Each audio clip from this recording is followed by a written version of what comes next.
الحمد لله والصلاة والسلام على رسول الله وعلى آله وصحبه أجمعین اما بعد،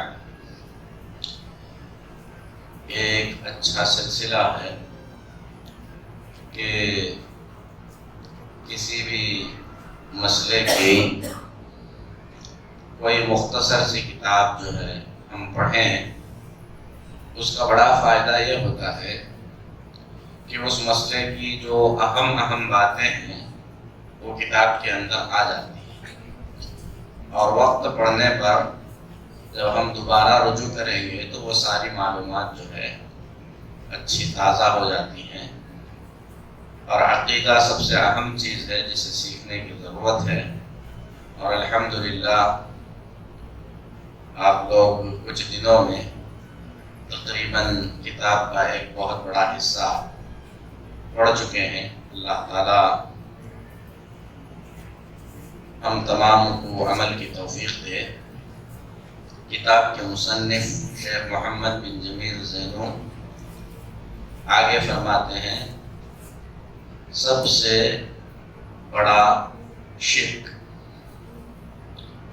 اس سے پہلے اس کتاب میں جو باتیں بتائی گئی ہیں وہ بندوں پر اللہ کا کیا حق ہے، توحید کی کچھ قسمیں بیان کی گئی ہیں، پھر اس کے بعد عمل قبول ہونے کے لیے کیا شرطیں ہیں اس کو بیان کیا گیا ہے، اور آگے فرماتے ہیں سب سے بڑا شرک۔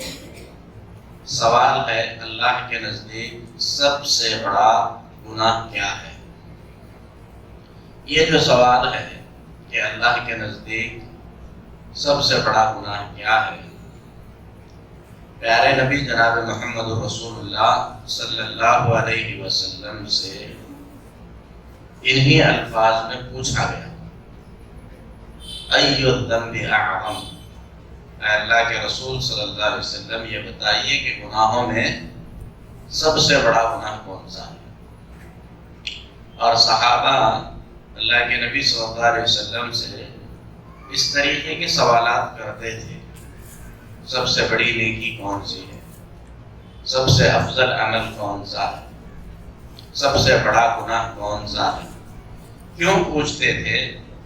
سب سے بڑی نیکی اس لیے پوچھتے تھے تاکہ وہ نیکی زیادہ سے زیادہ کر سکیں، اور سب سے بڑے گناہ کے بارے میں اس لیے پوچھتے تھے تاکہ اس سے بچ سکیں۔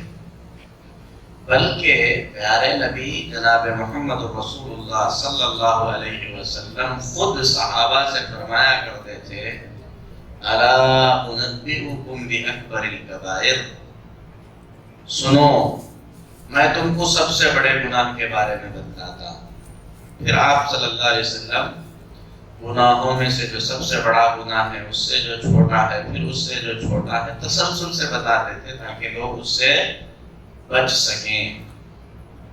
تو یہاں پر سوال ہے اللہ کے نزدیک سب سے بڑا گناہ کون سا ہے؟ یعنی جتنے بھی گناہ ہیں آپ تصور کیجئے، چوری گناہ ہے، زنا گناہ ہے، بدکاری گناہ ہے، ڈاکہ ڈالنا گناہ ہے، قتل کرنا گناہ ہے، ناحق مال کھانا گناہ ہے، بہت سارے گناہ ہیں، لیکن یہ بات قرآن اور حدیث کی روشنی میں متفق علیہ ہے، یعنی اس میں کوئی اختلاف نہیں ہے کہ ان سب گناہوں میں سب سے بڑا گناہ اللہ کے ساتھ کسی اور کو شریک کرنا ہے، یہ سب سے بڑا گناہ ہے۔ اسی لیے جواب میں کہا گیا اللہ کے نزدیک سب سے بڑا گناہ اس کے ساتھ شرک کرنا ہے، اور یہ بات کہ شرک کرنا سب سے بڑا گناہ ہے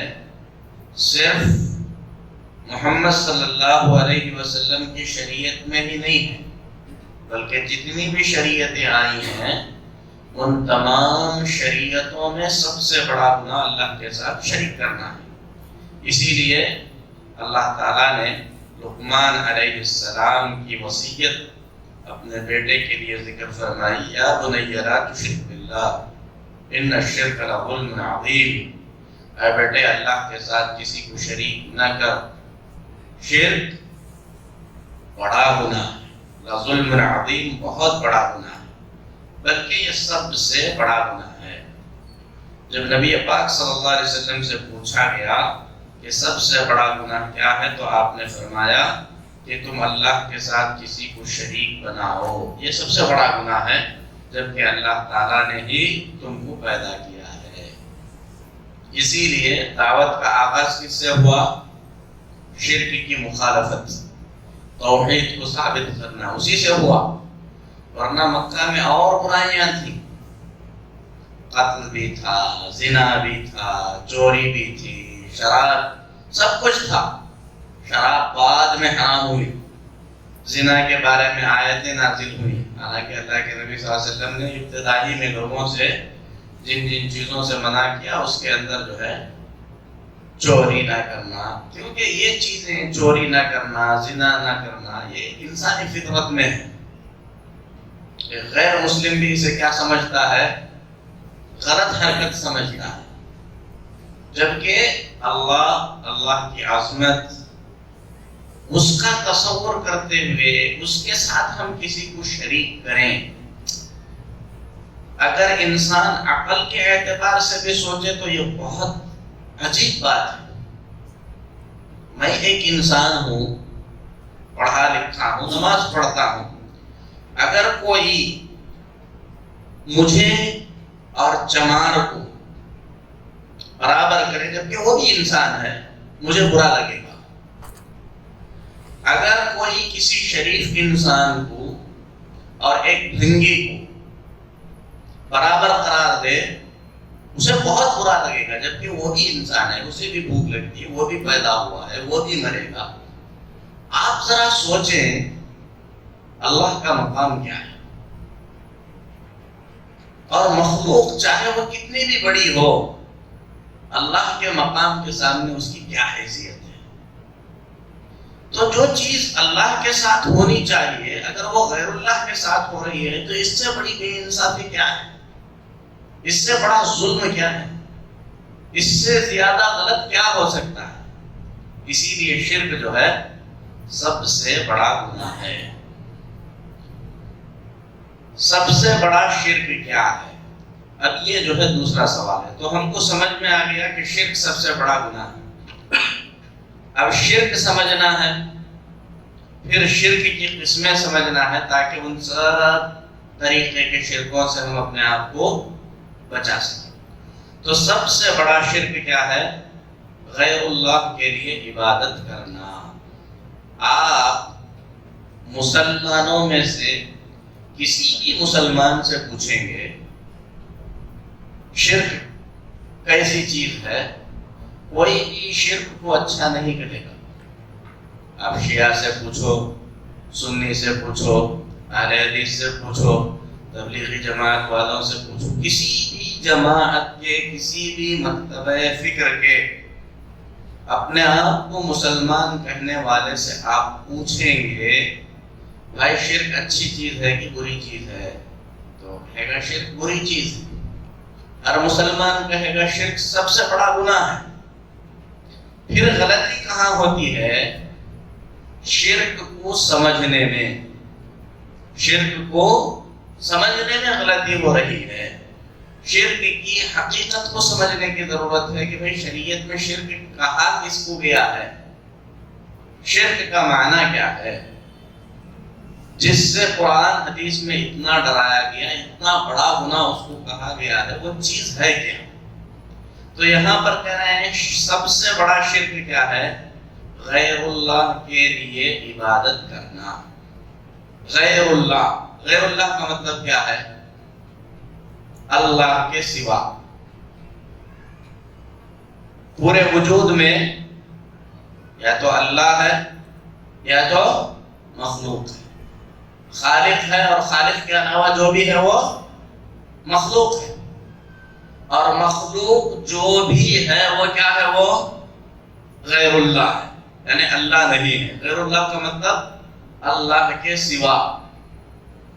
جنت غیر اللہ ہے، جہنم غیر اللہ ہے، فرشتے غیر اللہ ہے، انبیاء غیر اللہ ہے، انسان غیر اللہ ہے، جنات، سمندر، دریا، ساری چیزیں اللہ کے سوا جو کچھ بھی ہے وہ سب کا سب کیا ہے؟ غیر اللہ ہے۔ غیر اللہ کے لیے عبادت کرنا، کیا معنی ہے عبادت کرنا کا؟ عبادت کسے کہتے ہیں؟ اگر اتنا سمجھ جائیں ہم غیر اللہ کیا ہے، عبادت کسے کہتے ہیں، یہ دو چیزیں صحیح طور پر سمجھ میں آ جائیں تو آدمی کیا ہوگا؟ شرک سے بچ جائے گا۔ غیر اللہ کے لیے عبادت کرنا، تو غیر اللہ تو سمجھ میں آ گیا، اللہ کے سوا جو کچھ بھی ہے وہ کیا ہے؟ غیر اللہ ہے، چاہے وہ چیز اچھی ہو یا بری۔ سب سے نیک بھی غیر اللہ میں ہے اور سب سے برا بھی غیر اللہ میں ہے۔ فرشتے اللہ ہے کیا؟ وہ نہیں ہے۔ شیطان اللہ نہیں ہے، تو اگر کوئی شیطان کی عبادت کرے گا تو وہ بھی غلط ہے، فرشتوں کی عبادت کرے گا وہ بھی غلط ہے، کیونکہ وہ اللہ کی عبادت نہیں کر رہا ہے، اللہ کی عبادت ہی صحیح ہے۔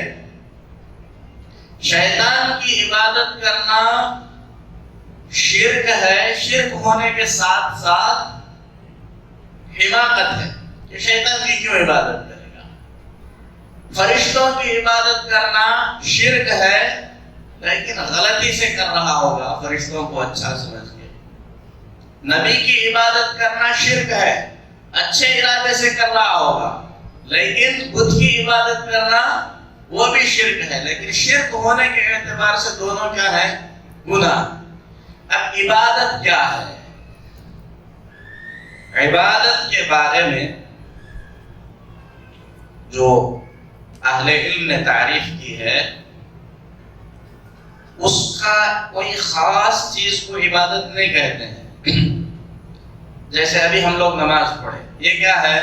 عبادت ہے۔ روزہ رکھتے ہیں، یہ کیا ہے؟ عبادت ہے۔ طواف کرتے ہیں، عبادت ہے۔ صدقہ و خیرات کرتے ہیں، کیا ہے؟ یہ عبادت ہے۔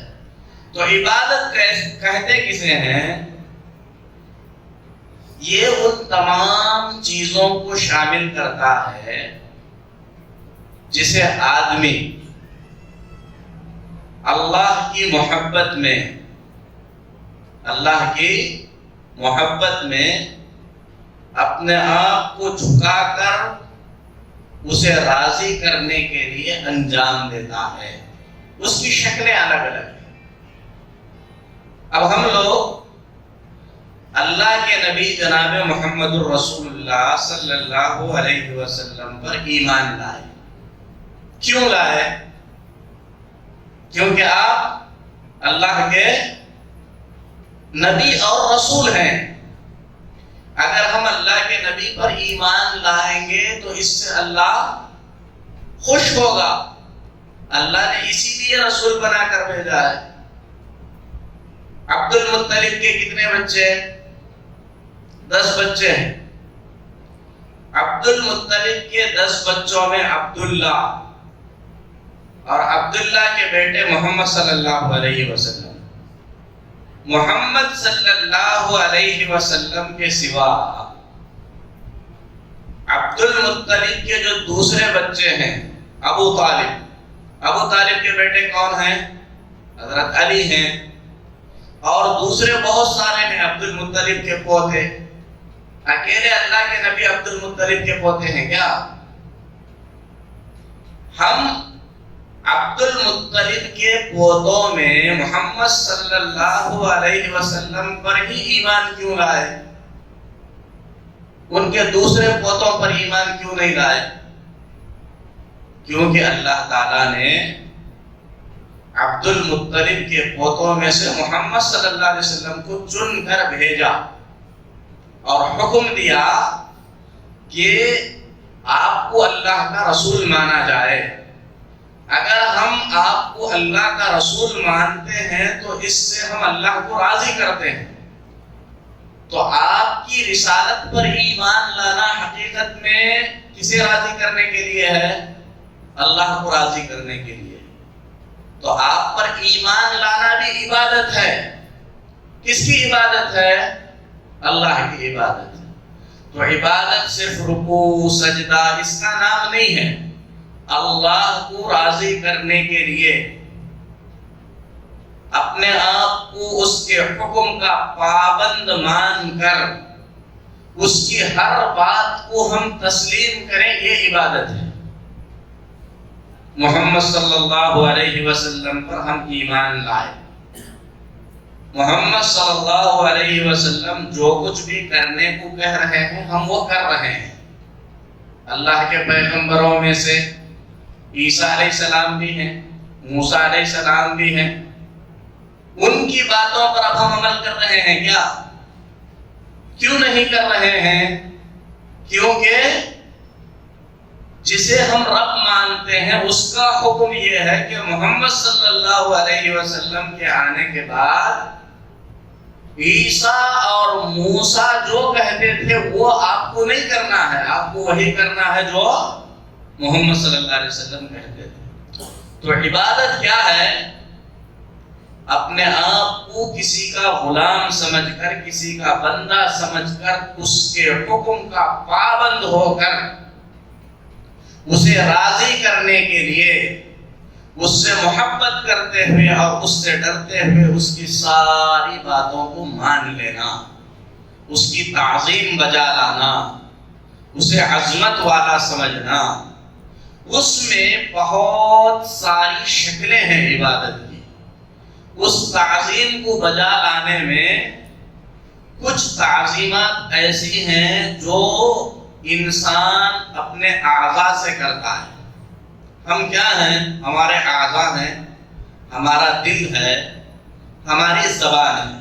اس کو اچھے سے سمجھیں. عبادت انہی 3 چیزوں سے ہوتی ہے. اعضاء سے ہوتی ہے، جیسے ابھی ہم نماز میں کھڑے ہوئے، نماز میں ہم رکوع کیے، نماز میں ہم سجدہ کیے.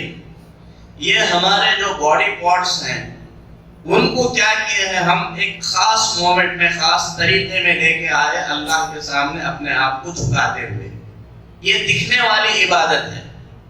کھڑے ہونا ادب اور احترام کے ساتھ اللہ رب العالمین کے دربار میں، یہ ہمارے اعضاء سے کی جانے والی عبادت ہے.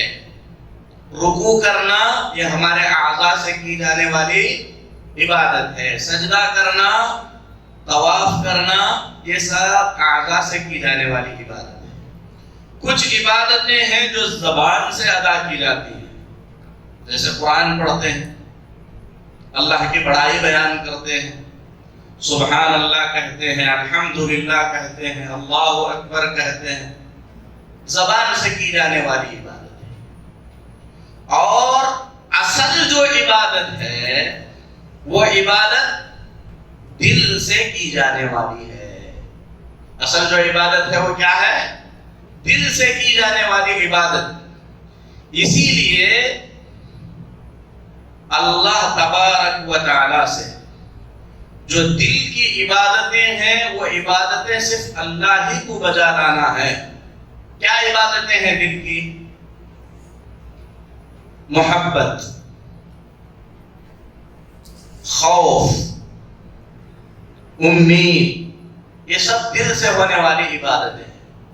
اب محبت، جیسی محبت اللہ تبارک و تعالی سے ہم کرتے ہیں ویسی محبت اللہ کے سوا ہم کسی سے بھی کریں گے تو یہ شرک ہوگا. سمجھیں اس بات کو. جیسی محبت ہم اللہ سے کرتے ہیں ویسی محبت اللہ کے سوا کسی سے بھی کریں گے تو یہ کیا ہوگا؟ شرک ہوگا. ہم اللہ کے نبی سے محبت کرتے ہیں، کس کے خاطر؟ اللہ کے خاطر. ابو بکر صدیق سے محبت کرتے ہیں، کس کے خاطر؟ اللہ کے خاطر. ایمان والوں سے محبت کرتے ہیں، کس کے خاطر؟ اللہ کے خاطر. اور اللہ سے محبت کرتے ہیں کس کے خاطر؟ کسی اور کے خاطر نہیں، اللہ کے خاطر. تو نبی کی محبت بھی اللہ کے خاطر ہے، ابو بکر کی محبت بھی اللہ کے خاطر ہے. اسی طریقے سے اہل ایمان کی محبت بھی اللہ کے خاطر ہے. دنیا کی ساری محبتیں اللہ کے خاطر ہیں اور اللہ کی محبت کسی کے خاطر نہیں ہے، صرف اللہ کے خاطر ہے. اسی لیے اگر آدمی کسی سے اللہ کے خاطر محبت کرتا ہے تو جس سے وہ اللہ کے خاطر محبت کر رہا ہے وہ بندہ جس قدر اللہ سے قریب ہوتا جائے گا اس کی محبت کیا ہوتی جائے گی؟ ویسی ہی بڑھتی ہی چلی جائے گی. اور جیسے جیسے وہ اللہ سے دور ہوتا جائے گا اس کی محبت ویسے ویسے کم ہوتی جائے گی. نبی کی محبت بھی اللہ کے واسطے ہے، صحابہ کی محبت بھی اللہ کے واسطے ہے، ایمان والوں کی محبت بھی اللہ کے واسطے ہے، اور اللہ کی محبت کسی اور کے واسطے نہیں ہے. اسی لیے انبیاء تو سب ہیں، جتنی محبت ہم پیارے نبی جناب محمد رسول اللہ صلی اللہ علیہ وسلم سے کرتے ہیں کیا اتنی ہی محبت دوسرے انبیاء سے کرتے ہیں؟ نہیں کرتے، کیونکہ اللہ کے نبی جناب محمد رسول اللہ صلی اللہ علیہ وسلم اللہ کے سب سے محبوب بندے ہیں. اسی لیے اللہ کی مخلوقات میں سب سے زیادہ محبت کا حق کسے ہے؟ نبی صلی اللہ علیہ وسلم کو ہے، کیونکہ آپ اللہ کے محبوب ہیں. تو یہ دل کی ایک محبت ہوئی. ایسے ہی خوف ہے.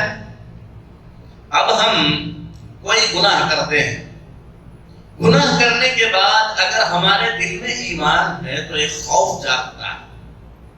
رات کے اندھیرے میں میں غلط کام کیا، اللہ اگر ناراض ہو گیا تو دنیا میں مجھے سزا دے سکتا ہے، آخرت میں مجھے سزا دے سکتا ہے. ہم حج پہ چلے گئے، انجانے میں ہم سے حج کے احرام کی جو محظورات ہیں، جو حرام چیزیں ہیں، اس میں سے کوئی چیز ہو گئی، کوئی دیکھنے والا نہیں ہے. ہم کو کیا لگتا ہے؟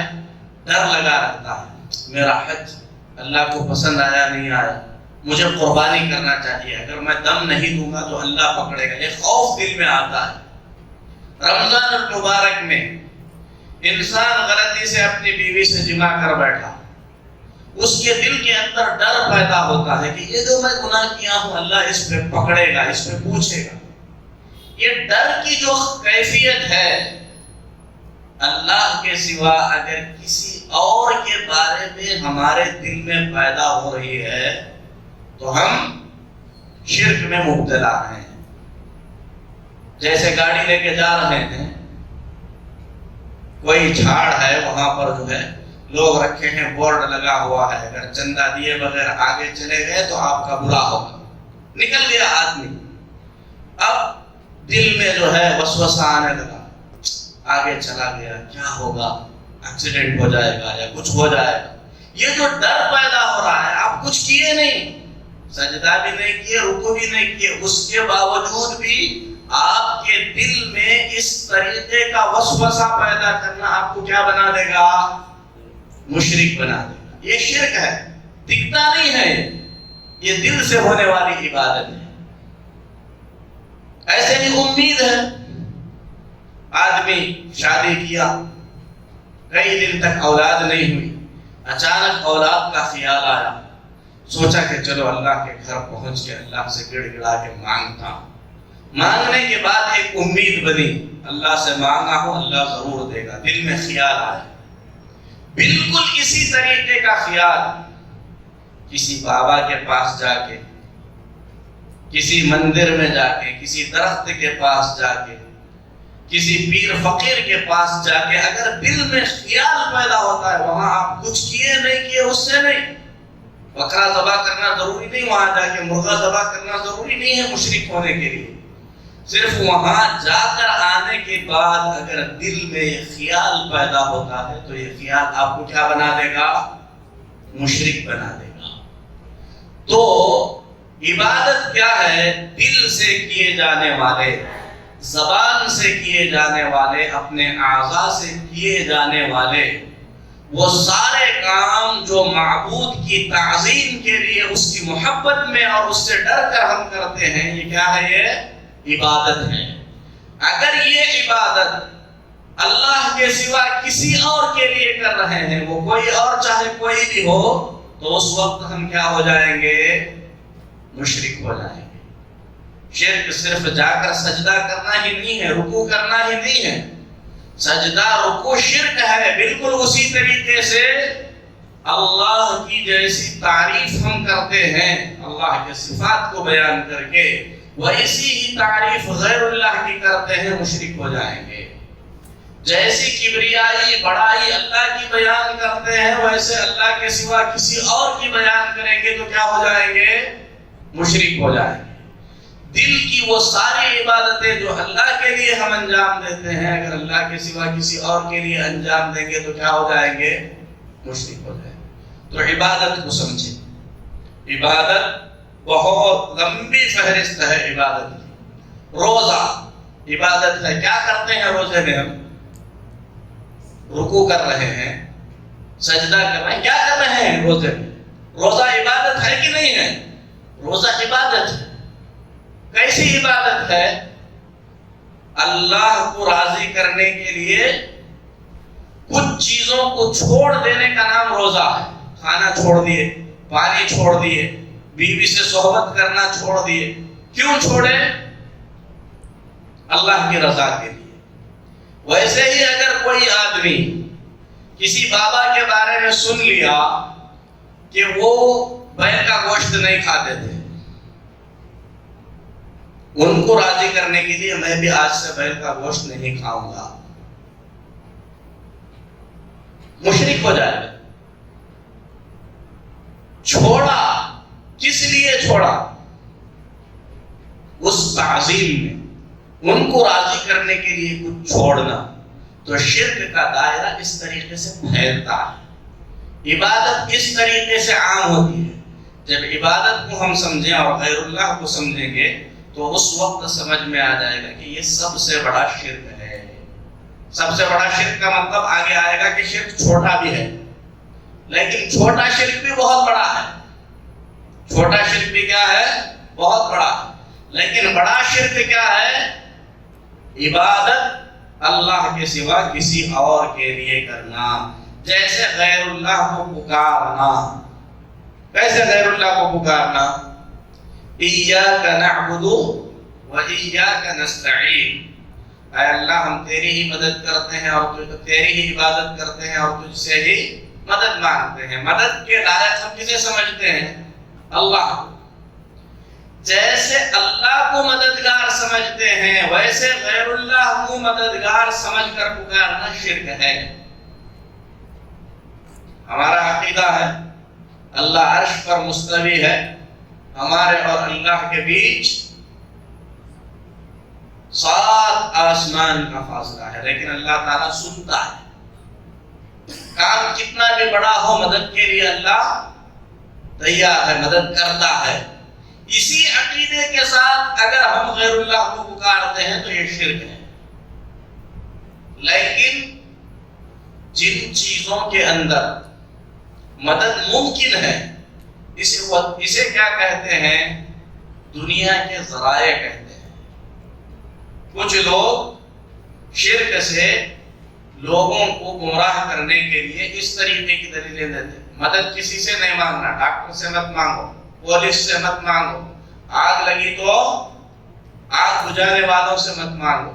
اس کو کہتے ہیں تلبیس، یعنی حق اور باطل کو اس طریقے سے ملا دینا کہ اس پر ایک پردہ چڑھ جائے، جبکہ ظاہری مدد مانگنا یہ قرآن اور حدیث سے ثابت ہے۔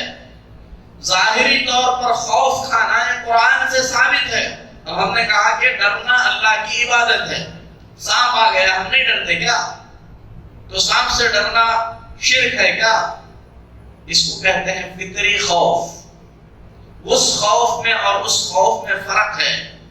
جب میں مزار کے سامنے سے چندہ دیے بغیر یہ سوچ کر جا رہا ہوں کہ اب میرا ایکسیڈنٹ ہوگا، وہ ڈرنا اور سانپ یا بچھو آنے سے ڈر کر پیچھے بھاگنا، دونوں میں فرق ہے کہ نہیں ہے؟ بچہ بھی سمجھتا ہے کہ دونوں میں فرق ہے۔ اور ایسا خوف انبیاء کو بھی تھا۔ جب جادوگروں نے رسیاں ڈالی موسیٰ علیہ السلام رسیاں دیکھے، قرآن میں اللہ فرماتا ہے فَأَوْجَسَ فِي نَفْسِهِ خِیفَةً مُوسیٰ، موسیٰ کے دل میں خوف پیدا ہونے لگا، مقابلہ ہو رہا، کیا ہوگا؟ تو وہ خوف فطری ہے۔ بالکل اسی طریقے سے یہ مدد مانگنا، میں گر گیا بھائی اٹھاؤ، سامنے والا ہے دیکھ رہا ہے، اٹھا سکتا ہے، یہ مدد مانگنا، یا میں ایک پیر کی بیعت لیا ہوں اور وہ بنگلور میں بیٹھے ہیں، میں یہاں گر کر پیر صاحب کو پکار رہا ہوں مجھے اٹھاؤ، دونوں میں فرق ہے کہ نہیں ہے؟ تو اس طریقے سے کسی مخلوق کے بارے میں یہ سمجھ کر کے دور نزدیک سے میری سن کر میری مدد کے لیے وہ پہنچے گا، یہ پکارنا شرک ہے۔ تو فرماتے ہیں غیر اللہ کے لیے عبادت کرنا سب سے بڑا شرک ہے، جیسے غیر اللہ کو پکارنا، مردوں یا حاضر زندوں سے مدد مانگنا۔ اللہ کا ارشاد ہے وَاعْبُدُوا اللَّهَ وَلَا تُشْرِكُوا بِهِ شَيْئًا، اللہ کی عبادت کرو، اللہ کے ساتھ کسی کو شریک نہ کرو۔ من اکبر الکبائر الشرک باللہ، سب سے بڑا گناہ اللہ کے ساتھ شریک کرنا ہے۔ تو آج کے درس میں ہم سب سے بڑا گناہ کیا ہے یہ سمجھے، شرک کیا ہے یہ سمجھے، عبادت کیا ہے یہ سمجھے، غیر اللہ کس کو کہتے ہیں یہ سمجھے۔ تو عبادت دل کی بھی ہوتی ہے، عبادت زبان سے بھی ہوتی ہے، عبادت ہمارے اعضاء سے بھی ہوتی ہے۔ تو یہ ساری عبادتیں اللہ کے لیے خاص ہونی چاہیے۔ انشاءاللہ اگلے درسوں میں بقیہ کتاب کو بیان کریں گے۔ اللہ سے دعا ہے کہ اللہ ہمیں شرک اور توحید کو صحیح طور پر سمجھنے کی توفیق دے۔ آمین۔ صلی اللہ علیہ نبینا محمد وعلی آلہ وصحبہ۔